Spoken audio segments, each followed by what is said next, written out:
As promised, Shaun King from the New York Daily News is on the phone line. Shaun, welcome to the Herd. Hello. Shaun, I guess I just want to start with your Peyton Manning story on Saturday had a lot to do, particularly initially, with you. Why did you write about yourself in a story that you believed was a news story about Peyton Manning? Well, I did want to say that before I agreed to come on, I had a Pulitzer Prize-winning journalist who wrote me, and she said this about you. She said, Jason Whitlock is a despicable human. I'm sorry. Could we call him back? Again, could we call him back? Because, again, he wants to, as I predicted, turn this into an attack on me.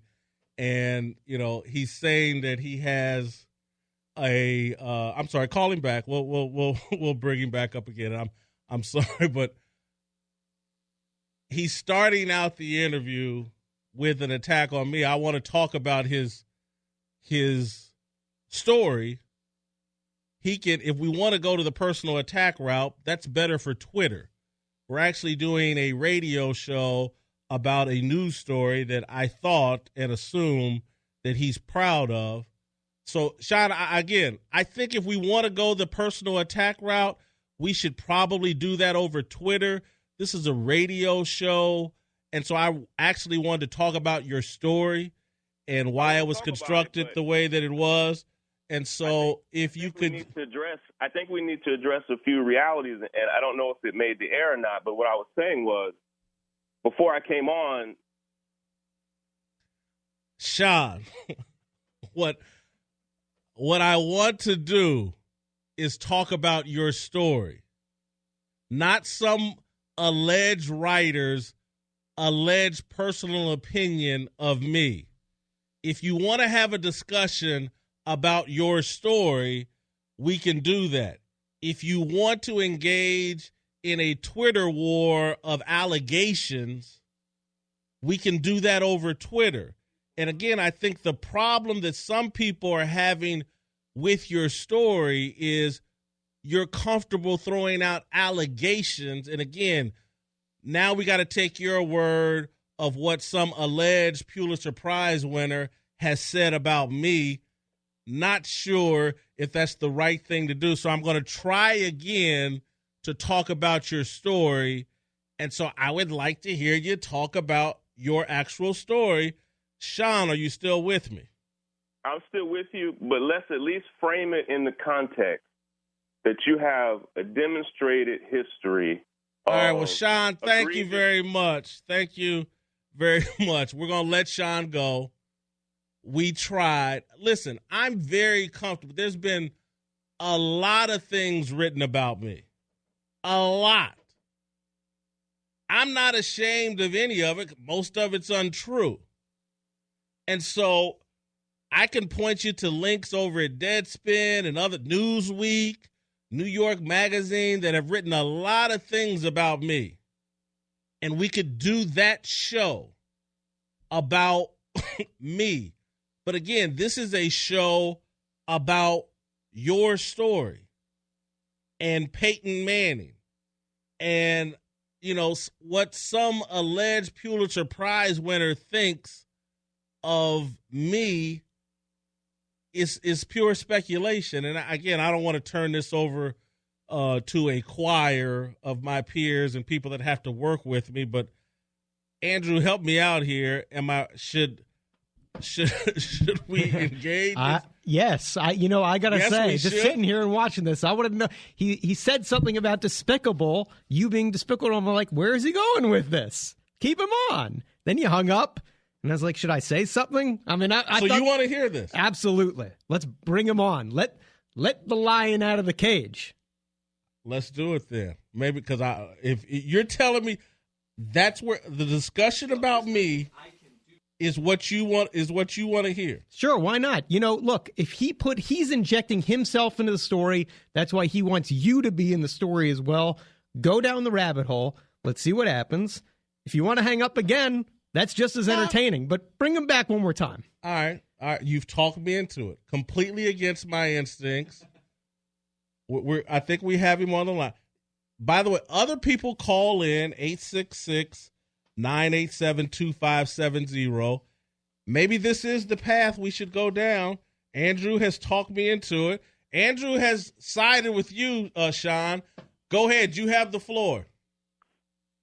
All I was trying to say, and I want to answer your question, is you had a chance to introduce me, but I wanted to engage the audience on the level that you do have a demonstrated history of bullying and sexism, including like when you fired your personal assistant, Erin Bucher.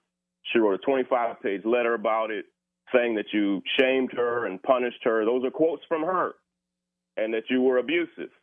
And so when we talk about an employee like Dr. Jamie Norwright dealing with sexual harassment, I struggle talking with someone whose own employees have said you were abusive toward them.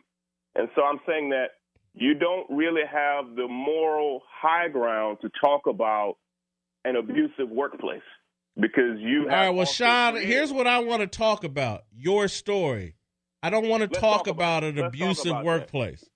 I want to talk about it. You never do want to talk about that because Shaun, we're here to talk about your story. Can I just jump in here for a second? Are you, Shaun? No. I don't need you to jump. I want to know one thing. I don't need you to jump in. Shaun, why did you inject yourself into the story? You show me where I did that. Quote me in that story where I did that. Like, oh my God, that's not my understanding. On my Facebook page, I got this, and I write these things on my Facebook, and people respond and do all this. I see where you. I see. So let me give the audience some background. I wrote a simple Facebook post.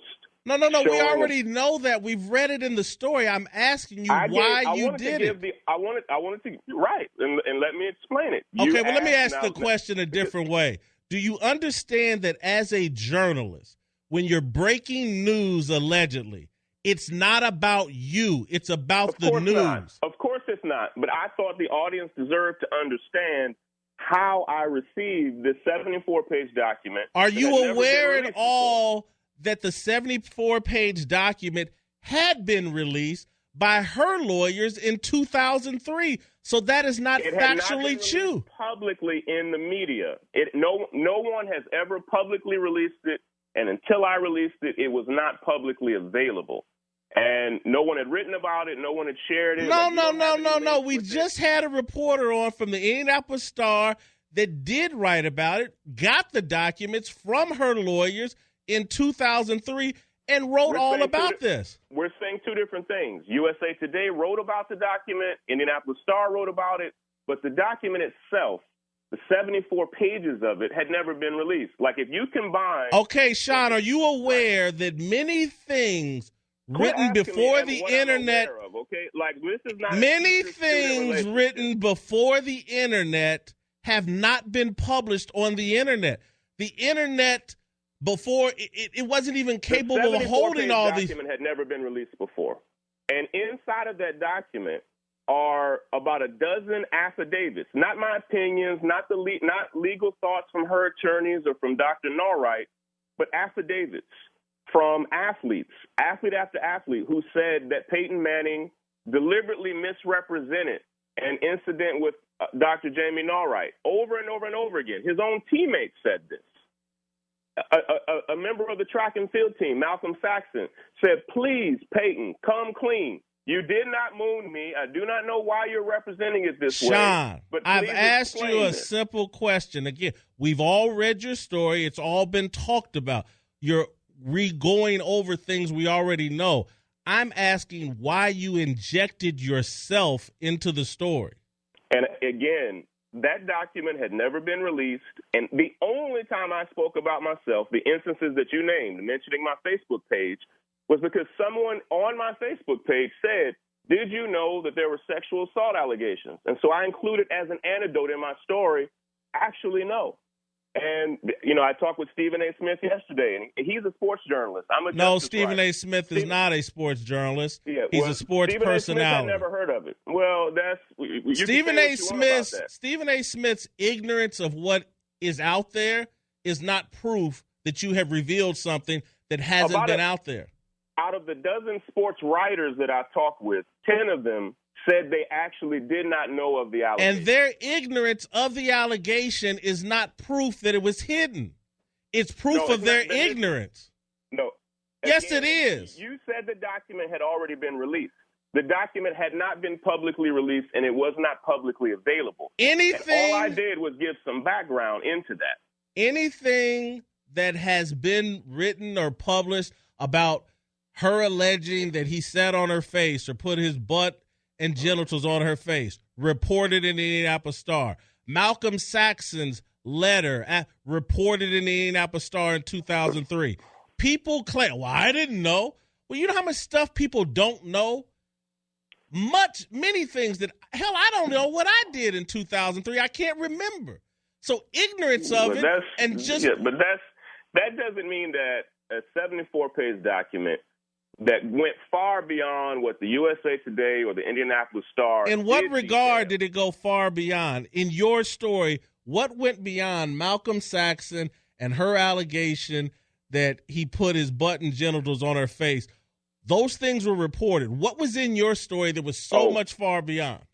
I'm glad you asked, because in 2003, not when Peyton was a student, but when he was a pro for the Colts, he actually settled a defamation lawsuit with Dr. Jamie Norwright. And in that lawsuit, 4 different teammates of Peyton Manning, very reluctantly, each testified that in his book, he deliberately, knowingly misrepresented an incident that happened with Dr. Jamie Norwright, where he said that the 4 of them traveled to Virginia to a conference. And he said at that conference, he did this huge favor for Dr. Jamie Norwright. This is all in his book. You can see it. It's still available on Kindle. And he said there in that incident that she called the students there, she called them a bad word, said MFer. Well, under oath, all 4 athletes said, one, that she didn't use the word MFer. Oh, my God, stop the presses. Peyton Manning has accused some woman of using the word MF, and she didn't do it. Stop. That completely changes the perception of Peyton Manning. Shaun, we got to go to break. We'll bring you back. We got to go to break. I'm sorry. We got to go to break, but I'm just going to say this. Show me a man that hasn't lied, and I'll show you Jesus Christ. Other than that, men and women lie and exaggerate and mislead. And you can find inconsistencies in what they say all the time. We're going to get right back to it. Shaun King still on the line. Shaun, welcome back to the Herd. Hey, Jason. What I was talking about was the honesty of Peyton Manning. And in his book, he details an incident with Dr. Jamie Norwright. And in that incident, Shaun, here's what I want to say. Shaun, I get the fact that Peyton Manning may have mischaracterized what happened between he and Jamie Norwright. That's not a shocking revelation that a man and a woman get in a dispute and perhaps both sides mischaracterize. There are people, those of us that have lived long enough to know that there's his story, her story, and the truth. And but under oath, my ass. I don't care about under oath. You know how many lies get told in court? Have you lived long? Listen, his teammates, including his fullback, here's what he said. I unequivocally state that this incident did not occur. Not talking about misrepresenting it. Peyton Manning said that an incident happened that never happened. He didn't mischaracterize it. He created an incident. He fictionalized an incident that never happened. Shaun, and what is being suggested is that you have taken a document that is completely and 100% appropriately one-sided. It's a legal brief argued by her attorneys, and it's supposed to be one-sided. and paint this incredible picture of how inappropriate Peyton Manning is. And you have presented it as if there is no other side and as if it is fact. And reporters, journalism in 2003 was completely different than journalism in 2015 and 16. We didn't do that. We had enough life experience, enough journalistic integrity to know you just don't publish a one-sided document as fact because it's just not true. You can post signed affidavits, sworn under oath, athletes who say, like here's another athlete, he says, I can Shaun, we don't want just a regurgitation of what was in your story. I'm trying to figure out what's your background in journalism? Did you go to journalism school? Listen, my major in undergrad at Morehouse College was African American Studies. I did write for several years for our school paper. I'm a published author. I have as many published books out as you do. I have a new book deal. No. Do you understand that books aren't the same as journalism? I've written 500 articles over the past 18 months. And so let me ask you a question. Hold on. Can we get any yes or no answers out of you? Do you have to filibuster everything? No, it's not about filibuster because you have an MO of always trying to put yourself in the teacher-student position. You're not my teacher. You're not my mentor, and I'm not operating with you from a position of respect. I'm putting you in a position of a radio host asking a subject questions. And so, again, I'm just trying to elicit responses that try to answer the questions. And do you know that being an author of a book is not the same as being a journalist? Listen, I am a journalist, and you can begin to attack it. We can also talk about how you attempted to recruit me to work for you. No, I interviewed you. Yes, I did interview you. You found me out of the blue and recruited me and invited me to your office and did it. So that's what I'm saying. You thought enough about me at one point in time to attempt to recruit me and bring me there. And so, let's not talk about now how you now, 2 years later, think so little of my journalism, but thought highly of me 2 years ago to attempt to bring me onto the staff. So it's like, that's insincere. Let me ask you a question. Did I offer you a job? Did I offer you a job? Listen, I thank God daily that you did not offer me a job because anybody who took that job, it has ruined their careers. Okay, and so I did not offer you a job. Thank you for not offering me that. It was the kindest thing you ever did to me was not offer me that job. All right, thank you, and I accept that. I interviewed you. We tried to vet out the amazing stories that you told, and we could not vet those stories out, including we discovered your website, Shaun in the City, where you talked about wrote some story about a rapper, Sebo, who came to Kentucky and got in a shootout at some restaurant when you're 14 years old and you ran out the back door. Did you talk to Sebo about that? And so you're telling me today, the story you wrote about being 14 years old, a rapper coming to pick you up, you went to some mall, you went to some restaurant, and people broke through the windows and shot through the windows, and y'all ran out the back door. We tried to find evidence of this. All of that is true. Everything you just said was 100% true. And there were people who were there with me, and you spoke to none of them.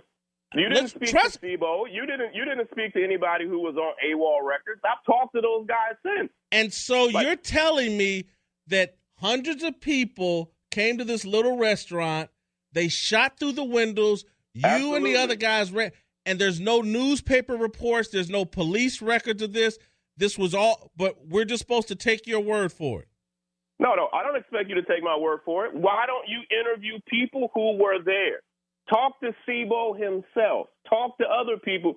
If you talk to Sebo or Shaun, who managed AWOL Records back then, and they say, you know what, that's a completely fictional account, then I will eat crow. I lived it. I was there.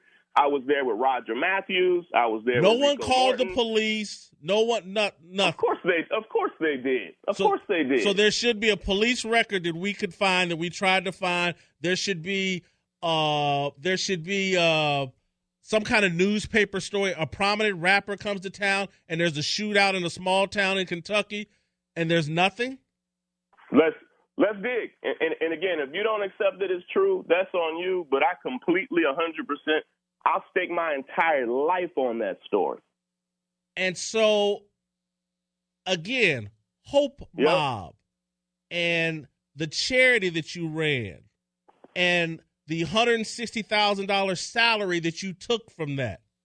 That's not even accurate. That's completely inaccurate. Now you're just completely making stuff up. No, I'm not making it up. I'm asking a question. You're telling me it's not true? You're completely fictionalizing stuff. And, like, if we're talking about salaries, like, let's not even go, like, tit for tat on that. But now you're just completely making stuff up. Like, so the allegations that you raised $120,000 through $420,000 through this Hope Mob, took a salary of $160,000.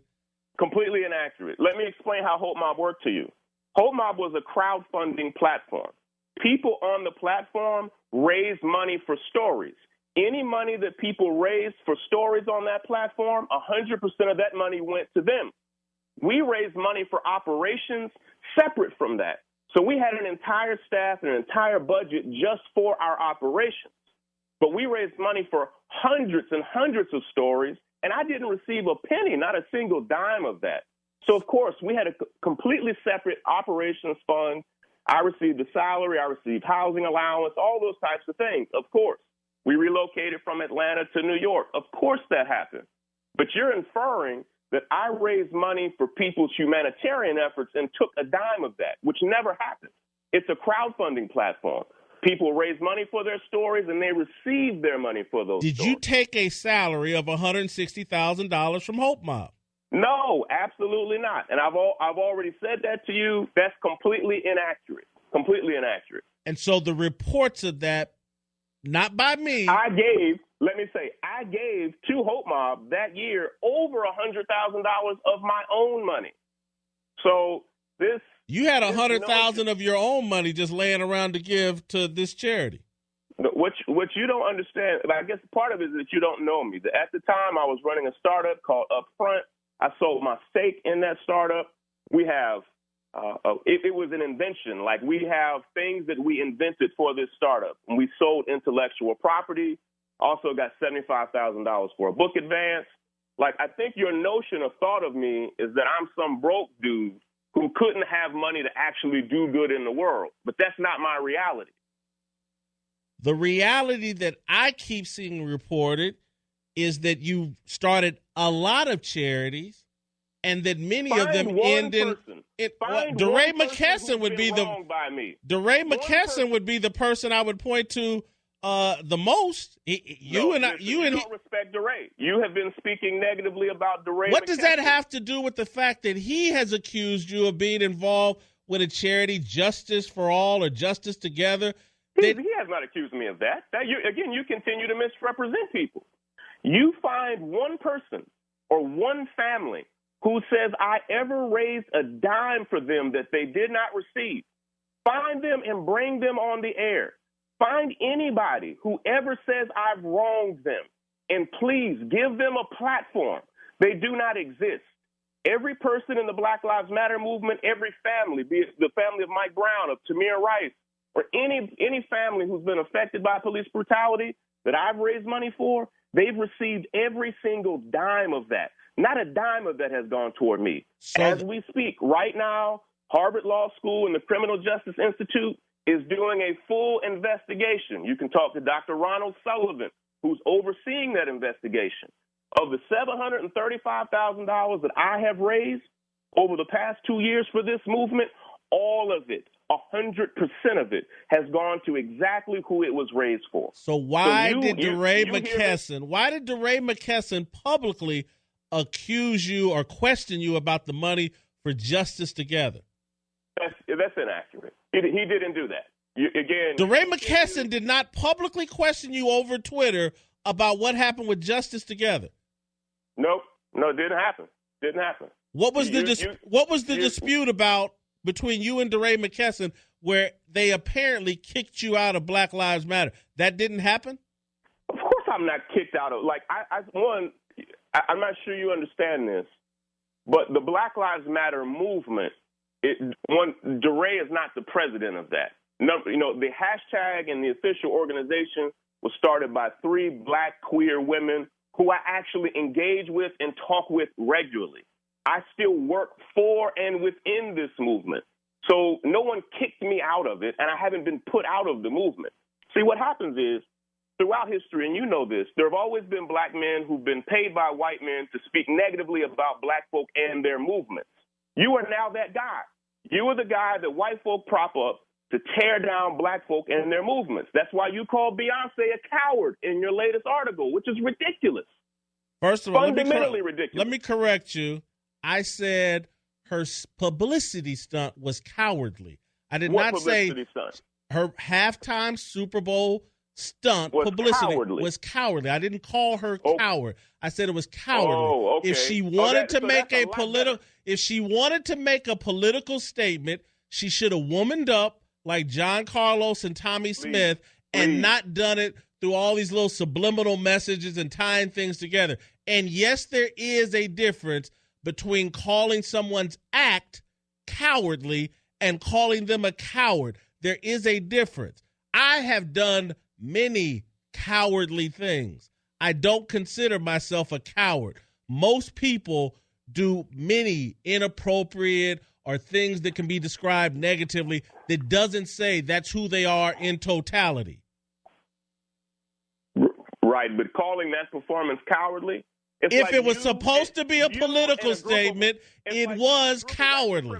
Think that. Like you and the Klan think that performance is cowardly. No, I think it is. I don't have to drag other people in to what my thoughts are. Again, if she wanted to make a political statement, she should have womaned up, stood out there like Carlos and Smith, and raised the black fist or done whatever, not do it in some subliminal message. So I'm sorry if she can't handle that. The performance was bold. In your opinion, we disagree. You are the king of respectability politics. And for you to be able to look at her performance and call it cowardly in any way tells me and the audience a lot about you. Now, you know and I know that a lot of this audience, which is predominantly white, very conservative, they probably agree with you. And you are that dude who will say what conservatives love to hear. And good for you. And as I told you on Twitter, you will always have a job because there's always a job for a black man who will say what white men are thinking. And Shaun, I'm very comfortable with you saying that because, again, I know who I am. It's true. No, but I actually know who I am and know what I represent. I don't have an identity crisis going on. My parents, both black. My birth certificate, my existence, black. I'm not under some identity crisis where I'm trying to prove something to people over Twitter about who I am. I've lived it for 48 years. I don't have to fake.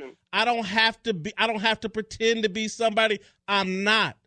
Again, to some degree, I feel sorry for you. I really do, and say that in a legitimate way, because when you left our offices in L.A., I was like, wow, the guy's told some incredible stories here, but I also was like, wow, this dude is in crisis.